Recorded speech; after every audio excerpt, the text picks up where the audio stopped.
আসসালামু আলাইকুম viewers, welcome back to my channel. Hopefully আপনারা সবাই ভালো আছেন। শীতের সময় কিন্তু ভর্তা ভাত খেতে দারুণ লাগে।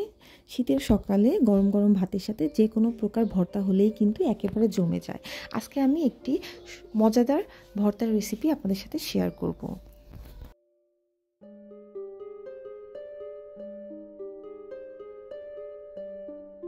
আমার বাড়ির পাশ থেকে আমি কিছু মটরশুঁটির শাক সংগ্রহ করে নিচ্ছি। এভাবে কিন্তু খুব সুন্দর করে মটরশুঁটি গাছগুলো হয়ে আছে। মটরশুঁটির এই আগাগুলো দেখলে কিন্তু কাঁচাই খেয়ে ফেলতে মন চায়, খুবই সুন্দর লাগে দেখতে। সেখান থেকে আমি কিছু আগার অংশ তুলে নিচ্ছি। মটরশুঁটির শাক ভর্তা বা ভাজি যেটা আপনারা করেন না কেন, এই আগার অংশটি কিন্তু ব্যবহার করতে হয়। বিশেষ করে ভর্তার সময় অবশ্যই আগার নরম অংশটি আপনারা নেবেন, এতে করে ভর্তা নরম হয় এবং এর ভেতরে কোনো আঁশ জাতীয় অংশ থাকে না। ভর্তায় আঁশ থাকলে কিন্তু খেতে ভালো লাগে না, এজন্য আমি এভাবে আগার নরম অংশগুলো তুলে নিচ্ছি।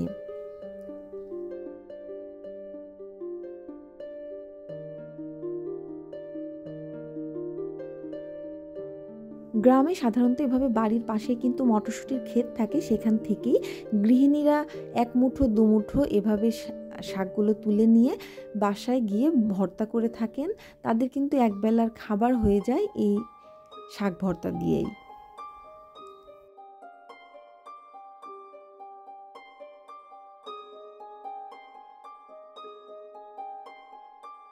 কিছু শাক সংগ্রহ করে আমি এবার বাসার পথে চলে যাচ্ছি।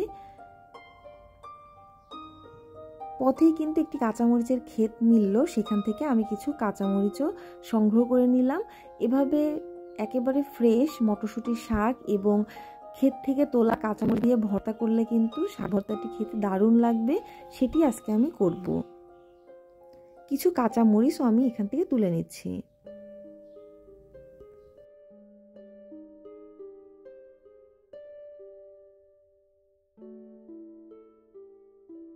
কাঁচামরিচগুলো কিন্তু অনেক ফ্রেশ ছিল।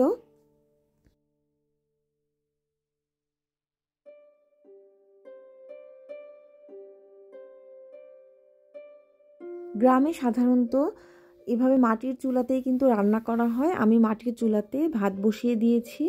ভাত যখন প্রায় হয়ে আসবে ঠিক সেই পর্যায়ে কিন্তু আমি শাকগুলো সিদ্ধ হবার জন্য দিয়ে দিব।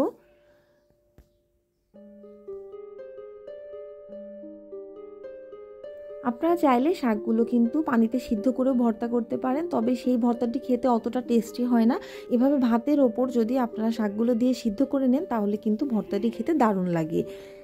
শাকগুলো খুব ভালোভাবে আমি ধুয়ে নিয়েছি। এবার প্রায় ভাতগুলো হয়ে এসেছে। এই পর্যায়ে আমি শাকগুলোকে ভাতের উপর দিয়ে ঢাকনা দিয়ে ঢেকে রাখবো।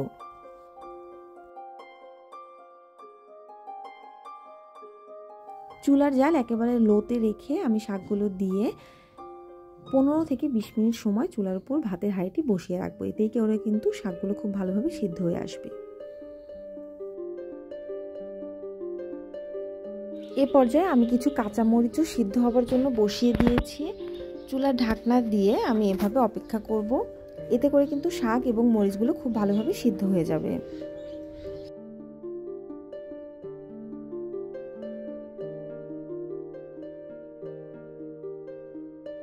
এবার আমি এখানে ভর্তা করার জন্য নিয়ে নিচ্ছি 2টি পেঁয়াজ কুচি। শাকগুলো খুব ভালোভাবে সিদ্ধ হয়ে গেছে, সেখান থেকে আমি কাঁচামরিচগুলো তুলে নিচ্ছি। এবার দিয়ে দেব অল্প পরিমাণ লবণ, কাঁচামরিচ এবং পেঁয়াজগুলোকে হাতের সাহায্যে আমি খুব ভালোভাবে মেখে নিব।